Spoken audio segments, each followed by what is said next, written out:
With a crackle, the tiny speakers hidden in the humans' ears came to life as they pressed their way through the nervously riled-up crowd at an aggressive pace. "Mission Control calling Carbon." The familiar voice of the Admiral came through, carrying its usual professional tone with just a small hint of added urgency. "This is Diamond. Carbon copies." Andrzej quickly replied from the front of the team, keeping his head down and his pace up as he answered the incoming call. "What do you have for us, Mission Control?" James dodged the low-hanging arm of a young chorus dilch as he listened into the radio chatter, his face firm and stony as he wondered what she could possibly want from them now. He didn't have to wait long because it barely took a moment before the Admiral's voice came through once again. "We just got new intel on one of the hostiles' positions," she explained in a firm manner, and seemed to want to get the information across as quickly as possible. 5561 Ostia Kleber Lane. A hidden cellar that can be reached through a hatch in the supply closet that can be opened via a control panel in the bathroom. Prepare for password confirmation. Everyone briefly turned their heads to glance at each other. New intel? Right now? Where did that come from? The Admiral wasn't generally one to come through with intel if it wasn't reliable. However... "How's your blood, ma'am?" James asked through the line, taking over the conversation momentarily to ensure that was actually his mother they were talking to. "Runs like water," his mother's voice replied without hesitation, and James gave his team a subtle nod. Given what they knew about the language model that their opposition used against them, he doubted it had cracked that code. "Prepare for password confirmation, Carbon." "Copy, ma'am." Andrzej took back over with a serious tone.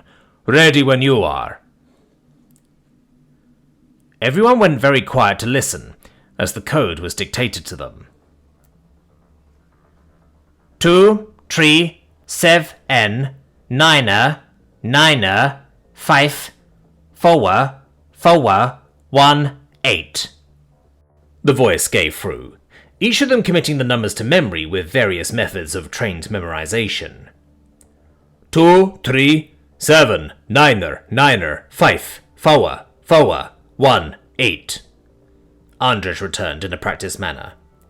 As he did, his team both checked the numbers against their own recollection, while also once again committing them to memory while listening for the second time. "Copy, Mission Control." "Confirmed," the Admiral replied. Verifying the password, while the team already changed the direction of their push through the crowd to accommodate for their new target. "Be advised, the source of the intel is not clean. I repeat, the source is not clean. Proceed with appropriate caution." "Copy that, ma'am. We'll be careful," Andrzej confirmed, while everyone adjusted to their new route and formed up around him once again. "Carbon out." Covering each other's sides and flanks, the team of small primates became akin to a group of shadows, sliding through the tight but plentiful openings that were ripe for the taking for people their size. "Any inkling what that's about?" Admir asked into the silence after a bit. Seeing as they had a good bit of ground to make before they would even get close to the new target, he likely decided that constant silence wasn't the way to go for the meantime. "Whatever it is properly time-sensitive," Athena replied from the other side of the formation, though obviously their voices were all joined together through the same channels in each other's ears. "If it is, then we were never going to make it in time," Tuya assumed, clearly weighing the way they had ahead of them against the idea of needing to get anywhere in a timely manner. "If they so much as dream that we're coming, they'll be long gone before we get close." "Yeah, but the quicker we are, the more they may have to leave behind to make it," Admir countered with a hint of pondering in his voice. "Presumably, at least. Unless we suddenly had a random breakthrough on deciphering one of their frequencies. This intel likely comes from some other busted ambush attempt. At least, that's my best guess." "Makes certain with the unclean source," Athena confirmed after a moment of thought. "You think they weren't expecting one of their own singing?" "Or they were counting on exactly that," Tuya gave back for consideration. "But that only leaves us back at square one. Still, considering they used enough powder to blow half a city block last time, we should probably keep the possibility in mind." Everyone briefly gave some sort of confirmation. In the meantime, James gently bit his lip. This could definitely be another trap. At this point, that was almost becoming the norm rather than the exception. Still, something about the situation was different. For all their differences, he knew his mother wasn't quite so easily duped. If she gave them this intel with the sense of urgency that she had, there was a good chance she had reason to believe it was a hot trail. Of course, that didn't make a trap any less likely. It did, however, make it more likely that the bait was a lot more valuable this time.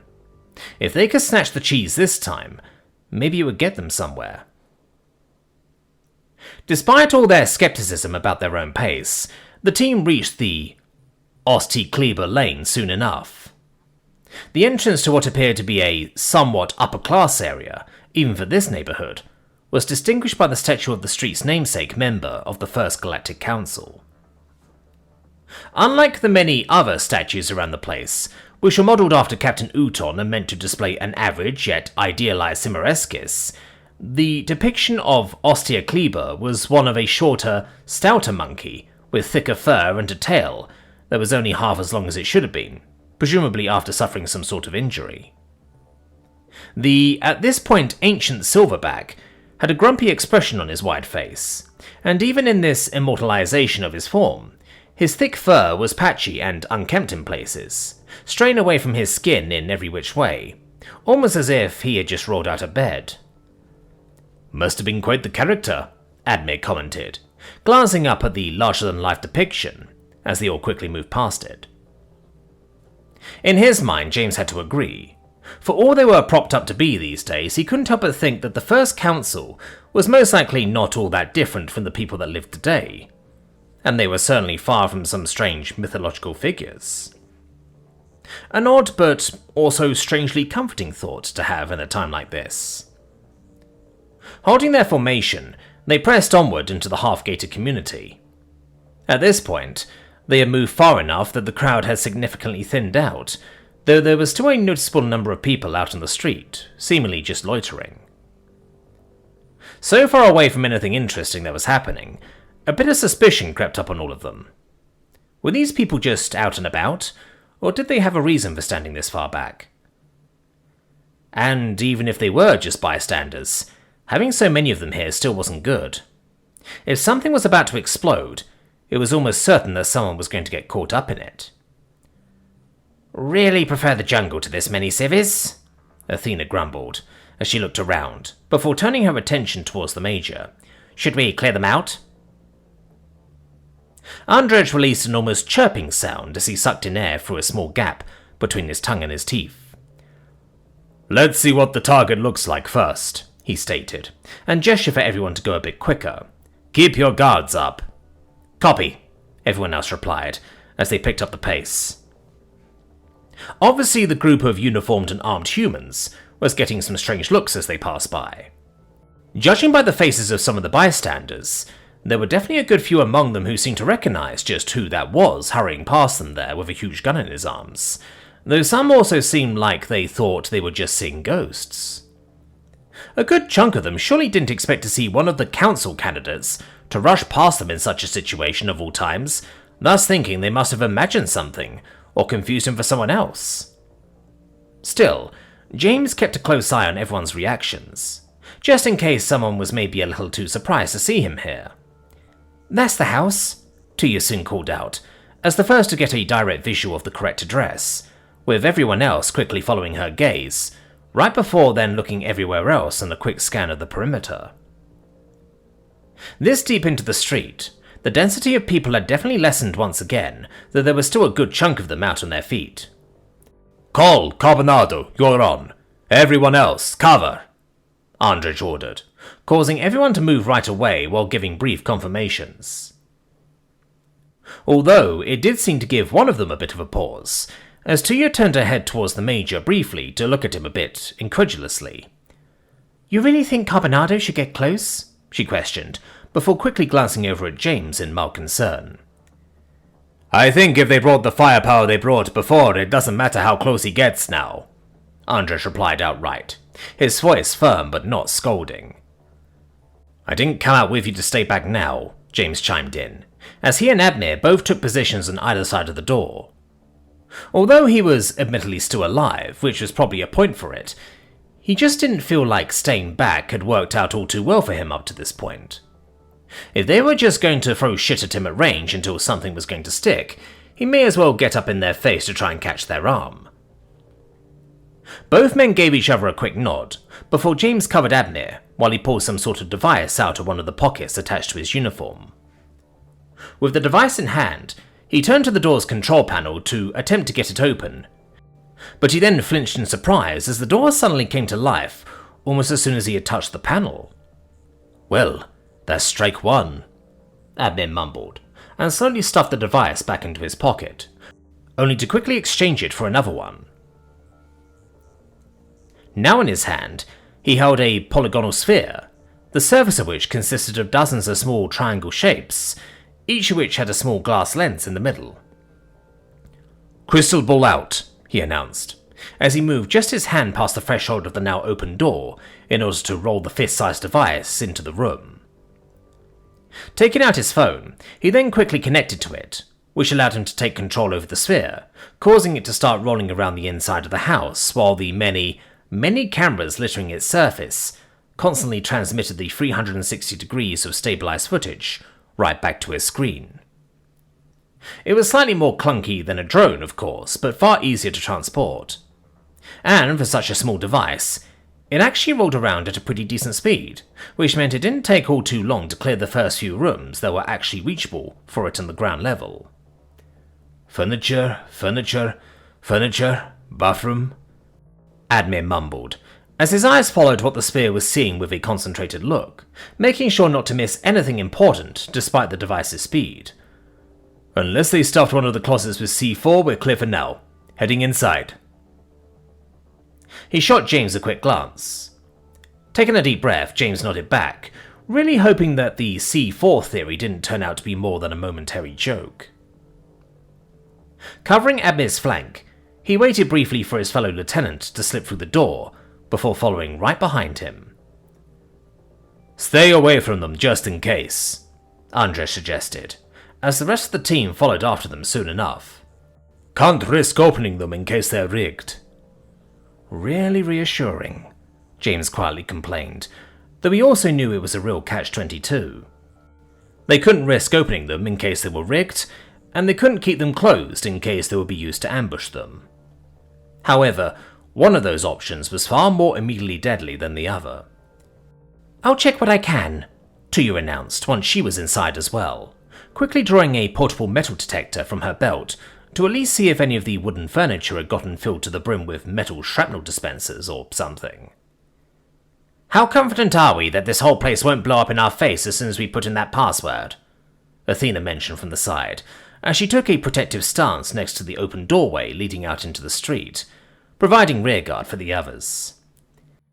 "Assuming this is actually just a door opener, it would take pretty long to rig something like that up," Tuya stated quite definitively, as she slowly moved the small pedal-shaped device in her hand along the wall of a wooden cabinet. "If it always had a self-destruct and only needed to change a password, then far more likely." Admir slowly rubbed a hand over the short 5 o'clock shadow in his chin and released a bit of an exhale through his nose as he approached the previously scouted bathroom of what, for all intents and purposes, looked like a pretty normal residential home, even if oversized for human sensibilities.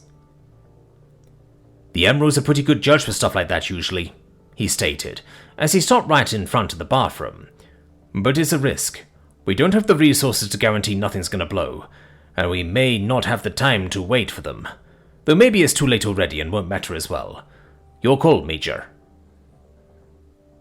Things got quiet for a moment as everyone briefly looked at Andrej. "I'm not going to order you to dive head first," he replied. "Let's put it to a vote." "I say we keep going." James was the first to speak up, barely hesitating a moment. He knew well of the danger, of course. But at this point, it felt like only everyone but himself was ever getting into danger, and quite often for his sake. He wasn't going to back down the moment he felt a hint of unsafety. Though he would understand if the others wanted to back down. "I am also for pushing on," Admir concurred just a moment later. "I've got a good feeling about this. Well, at least on the not exploding front." "This does feel like it may be important," Tuya said. Although she sounded certain as she spoke, James could see how her fists clenched tighter around the device she was holding. "And the dangerous part of the job. If we wanted to avoid any of it, we shouldn't have signed up." Despite the subtle signs of discomfort her body language expressed at her decision, there was an undeniable certainty in her eyes. "You all know I got your backs." Athena then also chimed in, a very faint click coming from her weapon, as she held it slightly different than before. Unlike Tuya, the captain showed not a hint of hesitation, as she nodded over at the two men leading the charge. "Then I guess that's settled," Andrzej finalized, after everyone had given their opinion. His crimson eyes focused on James's for a moment as he too gave a firm nod. "But watch your asses. Just because we're brave today doesn't mean we have to be stupid." "Yes, sir," James and Admir replied simultaneously. After a confirming glance at each other, Admir headed into the bathroom. Picking the crystal ball up from the floor, he quickly stored it away in his pocket once again, before swiftly getting to work, locating the control panel quite quickly as he pushed a man-sized drawer aside.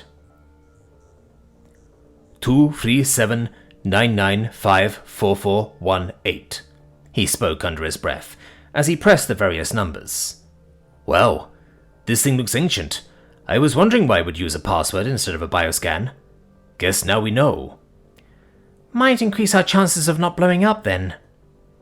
Tuya chimed in on that, clearly trying to lift her own mood a bit. "You think it's some old Doom Prepper bunker or something?" "But isn't this station pretty new? Why would such an old thing even be here?" Athena quickly interjected with some suspicion in her voice.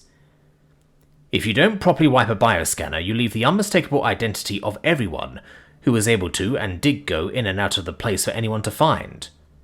James spoke up, almost surprised that he could actually add to the conversation.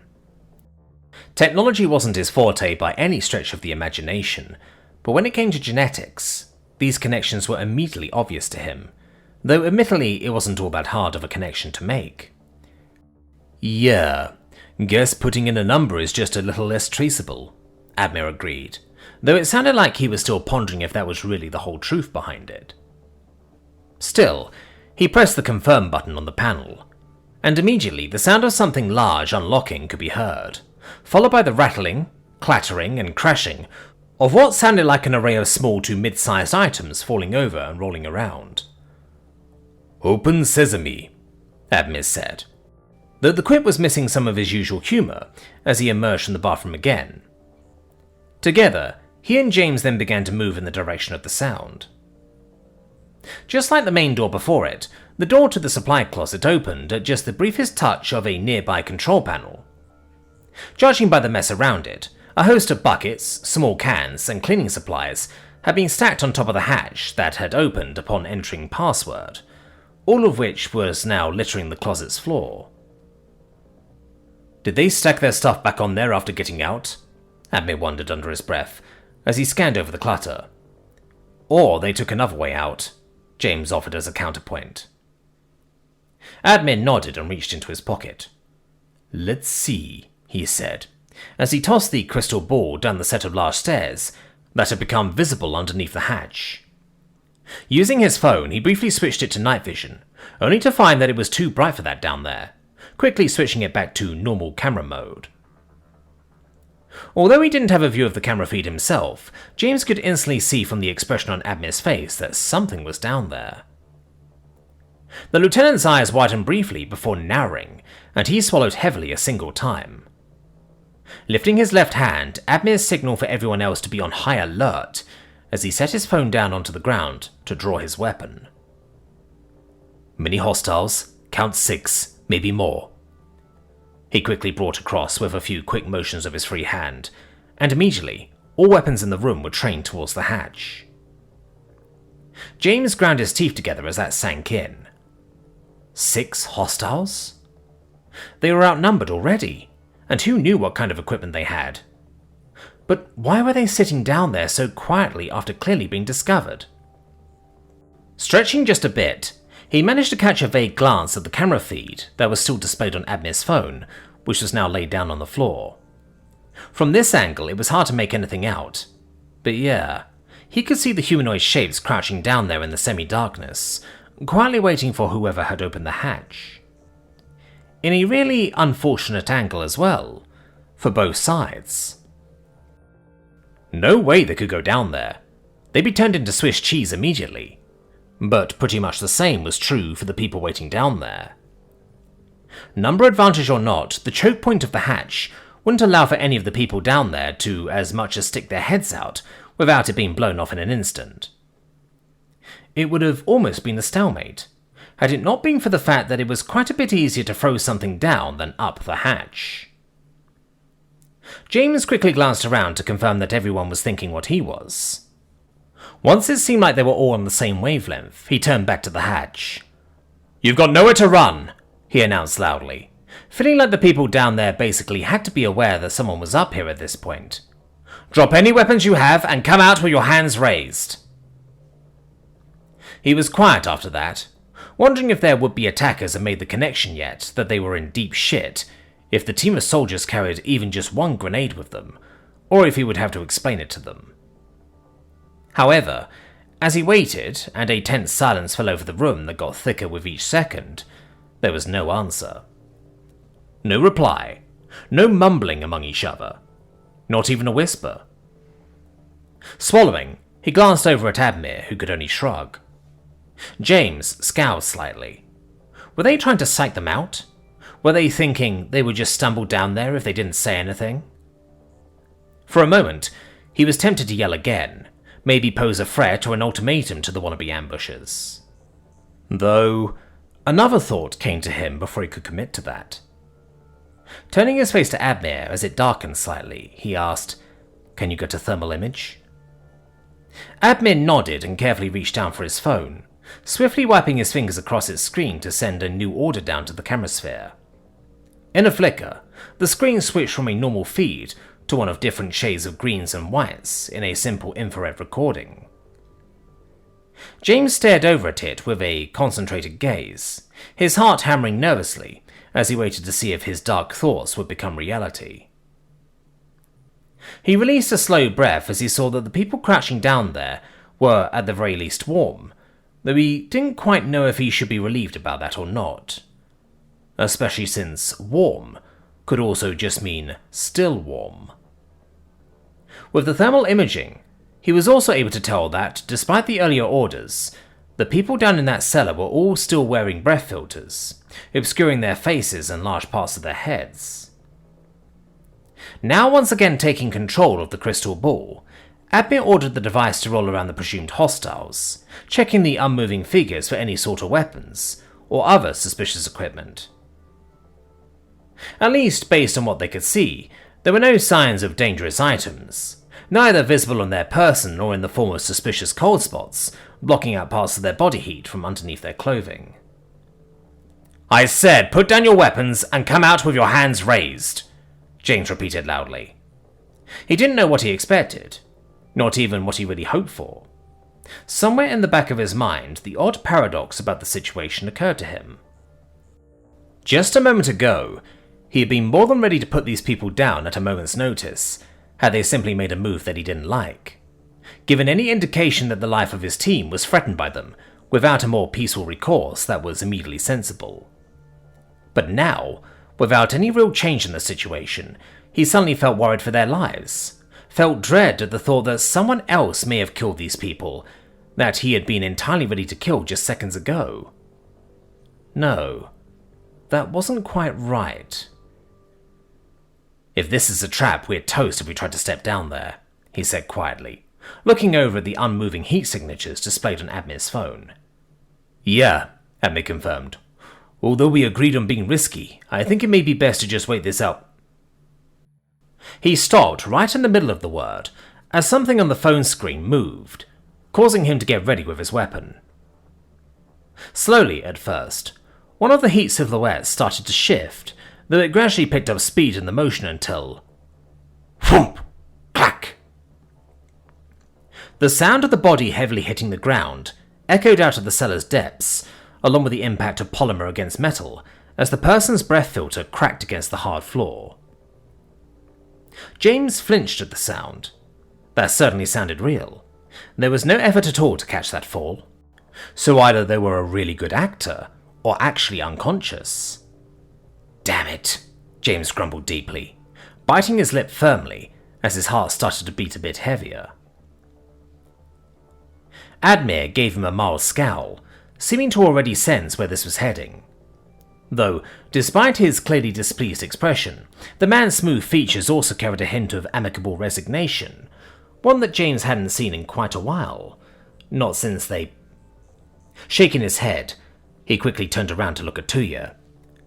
"Got a flashbang for me?" he quickly asked. Tuya's face briefly flushed with a mixture of surprise, confusion, and mild anger.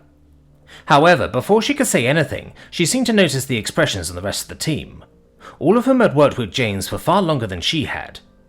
And since she had, in turn, worked with all of them longer than James ever had, she didn't seem to need much more than that, as she grabbed one of the tube-shaped explosives from her belt and swiftly scooted it over to him across the floor. James stopped it under his flat palm and picked it up, holding it in his mechanical grasp for a moment while taking a deep breath. As he looked at it, something echoed for his mind. "Who do you think you are?" his mother's voice asked him strictly. At first, the voice was accusing as always, scolding him for throwing himself into danger for people who had a very good chance of wanting him dead. However, as it echoed on, bouncing back and forth in the confines of his skull, something about it began to change. Of course, it was all in his head, and so whatever was happening basically had to be entirely dependent on his current mood, but still. As it bounced back into his inner ear for the last time, it was different. "Who do you think you are?" it asked again. However, this time the voice was his own, and although it still carried a somewhat scolding tone, it sounded almost a bit amused. He looked down at the cellar's hatch. A memory of a locked door in a room filled with smoke briefly flashed through his mind. Soon, that of a colossal face staring him down while he held his empty shoulder took its place. It was followed by the picture of a screen showing a successfully departed ship. Next, there was the image of a heavily dented door with flames flickering behind it. Then, a vision of bodies littering the jungle floor while he stared down at a giant wound on his shoulder, quickly drenching the dirt with his blood. And, finally, he saw himself looking down at his bloody knuckles, his arms and what he could see of himself covered in deep cuts and bruises, before he lifted his hands to very gently reach for the crying face of his sister. "Still the same idiot," was his ultimate reply, as he forcefully pulled the pin. "Fire in the hole!" With a swift toss, he brought the flashbang down into the cellar, making sure to cover his eyes from the sight of the hatch briefly, as he counted down in his mind. Bang! As the explosion rang out with an ear-piercing ringing, briefly freezing the image of the room with its bright flash, Admin kept a close eye on the feed, looking out for any sort of flinch, jolt, or otherwise sudden movement, as the cellar was bathed in the flashbang's area of effect. He nodded at James, confirming that he saw nothing after a few seconds had passed, which in turn gave James the necessary clearance to quickly jump down the hatch. He passed down the large stairway within a few breaths, brandishing his pistol the entire time. His eyes needed a moment to get used to the twilight, though he was able to see the bodies quickly enough. Behind him, he knew that Admir had taken position on top of the stairs, providing him with cover from a bird's eye view, while he himself immediately crouched next to the body that had fallen over.